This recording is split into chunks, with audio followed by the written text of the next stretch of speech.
So how to make a buffer. There are 4 ways. So if I wanted to make a buffer, the 4 ways I can make it are weak acid plus conjugate base,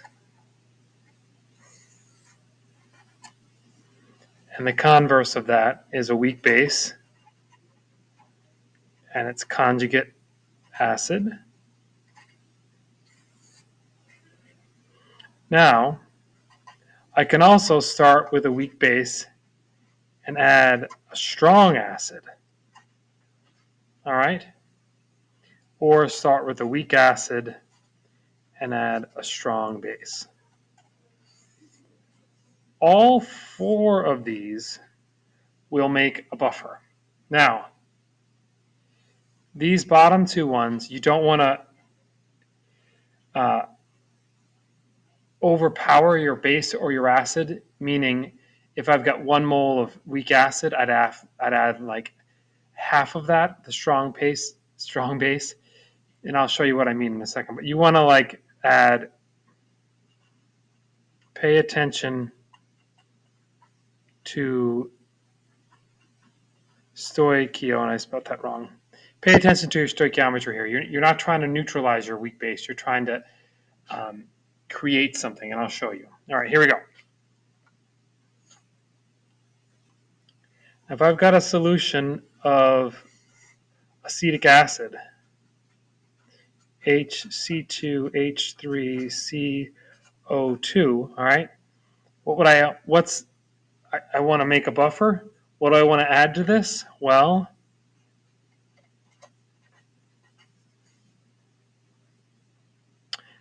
this acts like an acid. It's going to donate, and it's going to make this.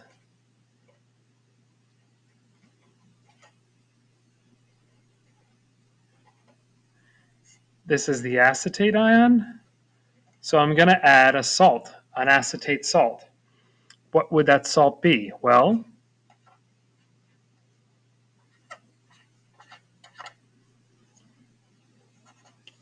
what could I pair it with that doesn't influence pH?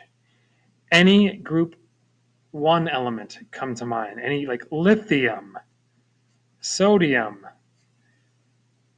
potassium? All right, these are probably going to be your most common ones. I add some sort of salt, sodium acetate. If I add that, the salt, into this, it'll make it, that will make a buffer. All right? Now,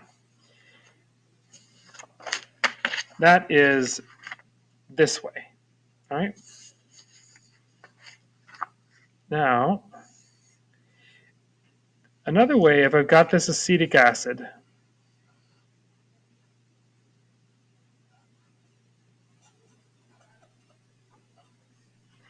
all right, and I've got a strong base like KOH. This is acetic acid. If I add KOH to this, what's going to happen?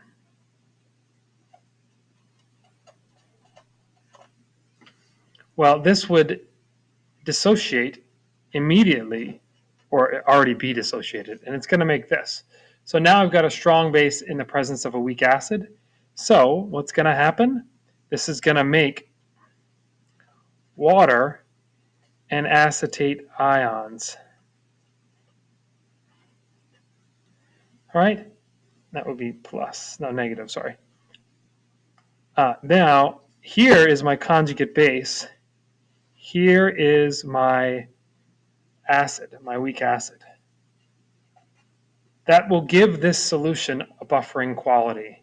You're going to have some spectator ions in your potassium, but that is essentially making a buffer. Now, as I said, you're not, don't neutralize. Okay?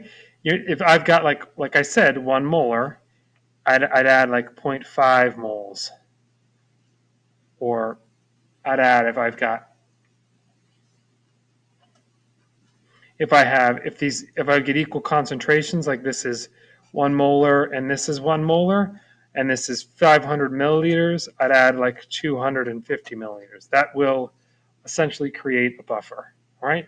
Because this is gonna, there's a 1-to-1 ratio here. It's not gonna neutralize everything, it's only gonna neutralize some of it, all right? Now you can see how it plays out for base. Okay. A common base is ammonia.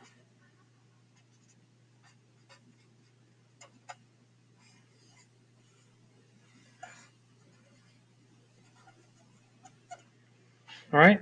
Now, if I wanted to make a buffer, I could add the conjugate acid, and this is going to come in the form of a salt. Or I could add a strong acid, but not enough to overpower it. All right. Now, let's look at, since it's a base, it tends to, it's a weak base, it's going to accept a proton, and it's going to become this. Okay. This is my conjugate acid. So I'm looking for a conjugate acid of a salt. So what could make a conjugate acid salt? Something, this being the cation, what will go in here? Halogens, chlorine, iodine, bromine, all right? They're going to go in there, and that's going to make your salt. So one common one is ammonium chloride.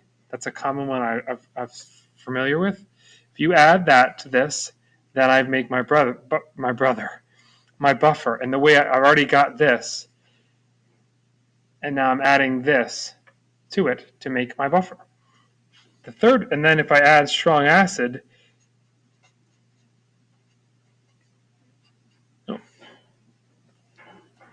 that's just going to simply make the conjugate acid. It turns that weak base into a weak acid. And that's it. All right? And then I've got that. So that's how I make buffers. You start with your weak acid or weak base, add this conjugate, typically in the form of a salt, all right? Or you simply take those and react them with their opposites, but don't neutralize them.